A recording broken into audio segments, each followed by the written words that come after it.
जवाब तफसीली तौर पर जमा कराया गया, 35 सवालात उनसे पूछे गए थे, उन्होंने अपना 342 के तहत बयान रिकॉर्ड कराया। आप समझते हैं कि एक मजबूत जवाब है और जो टेक्निकल मामलात भी उठाए गए हैं उसके बाद बड़ा मुश्किल होगा इमरान खान साहब के खिलाफ कोई ऐसा फैसला देना? देखिए खानज़ादा साहब, ये एक क्रिमिनल ट्रायल है और इस क्रिमिनल ट्रायल में बहरहाल जज साहब की जब उन्होंने फ़ैसला करना है तो उन चीज़ों को बड़े गौर से उन चीज़ों को देखना है। लेकिन एक चीज़ बड़ी जहन में रखने वाली है और वो ये है कि बहरहाल ये नैब का केस नहीं है जिसमें एक्यूज़ पर भी कोई ओनस हुआ करता है। ये एक क्रिमिनल केस है जिसका नैब के कानून से हट के ये केस है। यहाँ सारे का सारा ओनस बहरहाल प्रोसिक्यूशन पर है और प्रोसिक्यूशन ने ही अपने केस को मुकम्मल तौर पर साबित करना है और ये प्रोसिक्यूशन जो है वो इलेक्शन कमीशन के रेफरेंस की बुनियाद पर है। अच्छा, इलेक्शन कमीशन का रेफरेंस जो खानज़ादा साहब जिस बुनियाद पर है वो ये है कि इलेक्शन कमीशन के सामने जो एसेट्स और के डिक्लेरेशन किया गया है वो स्टेटमेंट, उसमें चीज़ों को जो है वो गिफ्ट्स को जो है वो जाहिर नहीं किया गया। ये बुनियादी तौर पर उनका एतराज़ है इलेक्शन कमीशन का। इमरान खान साहब का जो सारा डिफेंस है जो पढ़ने के बाद समझ में आता है इस पूरे केस में उन्होंने दिया है, वो उन्होंने बुनियादी तौर पर सहारा इस चीज़ का लिया है कि मैंने अपने FPR के जो रिटर्न्स हैं उन चीज़ों में इनके हवाले से मैं चीज़ों को जाहिर करता रहा हूँ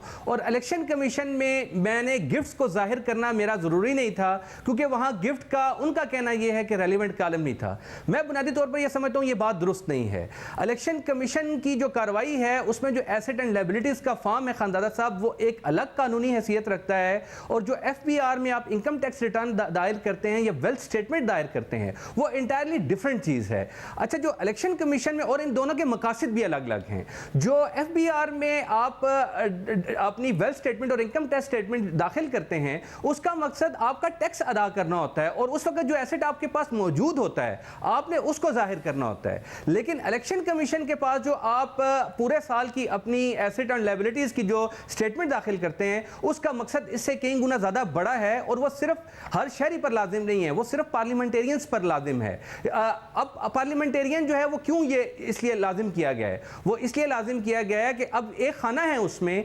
assets transfer to other persons. आपने कोई एसेट जो है वो किसी दूसरे बंदे को आपने ट्रांसफर किया है उसकी तफसीलात आप देंगे। ये इसलिए है ताकि ये रोका जा सके इस चीज को, कॉन्फ्लिक्ट ऑफ इंटरेस्ट को। पब्लिक ऑफिस होल्डर जब अपना ये उसने जाहिर करना है कि उसने कौन सा एसेट लिया था और कौन सा एसेट आगे उसने फर्दर ट्रांसफर कर दिया, इसके पीछे एक हिकमत है। हिकमत यह है कि कॉन्फ्लिक्ट ऑफ इंटरेस्ट को उन्होंने रोकना है और करप्शन का रास्ता रोकना है। जब देखिए खानदान साहब, एक मिसाल से आपको बात समझाता हूं। मैं किसी शख्स से मैं उसको कोई फायदा पहुंचाता हूं अपने ऑफिस होल्डर होने की हैसियत से, वजीर होने की हैसियत से, किसी ओहदेदार होने की हैसियत से। अब उससे रिश्वत लेने का जो तरीक़ाकार हो सकता है वो ये हो सकता है कि मैं ये कहता हूं कि अच्छा ऐसा करें, मेरे पास एक प्रॉपर्टी पड़ी है, आप अब रिश्वत मुझे ऐसे दें कि असल में तो वो प्रॉपर्टी की वैल्यू 10 लाख रुपए है, लेकिन आप मुझसे वो प्रॉपर्टी 1 करोड़ में खरीद लें। वो प्रॉपर्टी, वो 10 लाख की प्रॉपर्टी आपसे 1 करोड़ में खरीद लेगा, तो वो बुनियादी तौर पर एक तरफ आपने ट्रांजैक्शन जाहिर कर दी कि मैंने प्रॉपर्टी का लेन देन किया है, लेकिन असल में वो बुनियादी तौर पर वो आपका करप्शन का पैसा था जो आपके पास आया। इसलिए इलेक्शन कमीशन के डिक्लेरेशन के फॉर्म में ये चीज लाजिम है कि आपने साल के दौरान जितने असासे जो आपके पास थे उनकी जितनी खरीदो फरोख्त आपने की है वो आप जाहिर करेंगे। इसकी दूसरी वजह भी यह है कि आपका कॉन्फ्लिक्ट ऑफ इंटरेस्ट ऐसे भी हो सकता है खानजादा साहब कि आपने एक शख्स को ठेके दिए मुख्तलिफ तरफ और दूसरी तरफ आप उसके साथ अपने जाती तौर पर आप उसके साथ लेन देन भी कर रहे थे, या आपका वो कोई रिश्तेदार था जिसको आप बेच रहे हैं और एक जाहिरी ट्रांजैक्शन है जो आप कर रहे हैं। इसलिए ये हिकमत है कि ऑफिस होल्डर, जो पब्लिक ऑफिस होल्डर हैं, उनके जो साल में वो ट्रांजैक्शन करते हैं वो सारी इलेक्शन कमीशन के उस फॉर्म में वो सामने लेकर आए, ताकि इलेक्शन कमीशन अगर उसकी जांच पड़ताल करना चाहता है कि ये प्रॉपर्टी किसको बेची गई थी, कितने में बेची गई थी और इसकी जो आमदन है वो कैसे उन्होंने उसकी सेल प्रोसीड को वसूल किया, ये सारी चीजें उस इलेक्शन कमीशन के जो डिक्लेरेशन का फॉर्म है वो उसमें जो टेक्निकल मसाइल हैं कि जी मुझे फर्द जुर्म नहीं सुनाई गई थी, मैंने केस में अपना नुमाइंदा नहीं मुकर्रर किया, फिर भी अदालत ने मुकर्रर कर दिया, हालांकि मेरे वकला ने एतराज़ किया, गवाहान के बयानात कलमबंद करते वक्त हर समात पर मुझे इस्तिस्ना दिया गया, मैं मौजूद नहीं था, उसके बावजूद गवाहान के बयान रिकॉर्ड किए गए। ये जो टेक्निकल मामलात हैं जो कि कानूनी तौर पर वो कह रहे हैं गलत हैं, इससे केस कमज़ोर नहीं होता?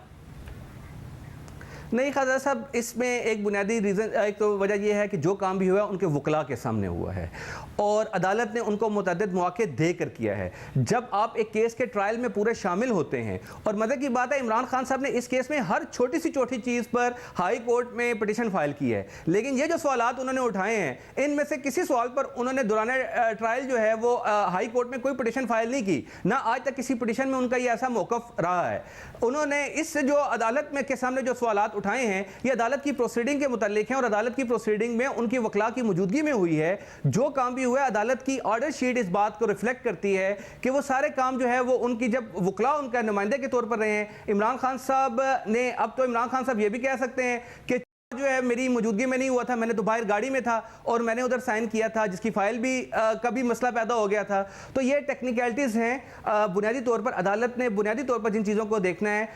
वो सारे के सारा उन चीज़ों को देखना है कि जिनकी बुनियाद पर क्रॉस एग्जामिनेशन हुआ, वकला ने क्रॉस एग्जामिनेशन किया है, क्रॉस एग्जामिनेशन में उस बयान को उन्होंने उस बयान पर पूरी जिरा की है, उनको पूरा मौका मिला है। चार्ज में जिसने चार्ज की जो कार्रवाई है खाजा साहब, उसमें इमरान खान साहब को क्या प्रेजुडिस हुआ? चार्ज जब पढ़ के सुनाया गया तो उसने इनकार ही किया हुआ है कि मेरे ऊपर जो इल्जामात हैं मैं उनको नहीं मानता। तो या इमरान खान साहब अगर उसकी जगह खुद होते तो क्या इमरान खान साहब ने यह कहना था कि हाँ मैं चार्ज को तस्लीम करता हूं और अपने जुराइम को तस्लीम करता हूं? ऐसा तो नहीं है। तो इसका मतलब यह चार्ज के ऊपर भी ये इतराज़ जो है टेक्निकल है और एविडेंस जो रिकॉर्ड हुई है वो अदालत के सामने हुई है, अदालत ने रिकॉर्ड किया है, उनके वकला मौजूद थे, उनकी मौजूदगी में हुई है। जब वकील मौजूद हो और खुद आप एग्जेम्पशन ले चुके हो बार बार कि वो नहीं आ सकते, तो आपकी ली हुई एग्जेम्पशन की बुनियाद पर, आपकी दरख्वास्तों की बुनियाद पर आप ये प्रोसिक्यूशन को ये नहीं कह सकते, अदालत को नहीं कह सकते कि आप की गैर मौजूदगी में ये बयान रिकॉर्ड किया, आप अपना ये हक जो है वो खो चुके होते हैं।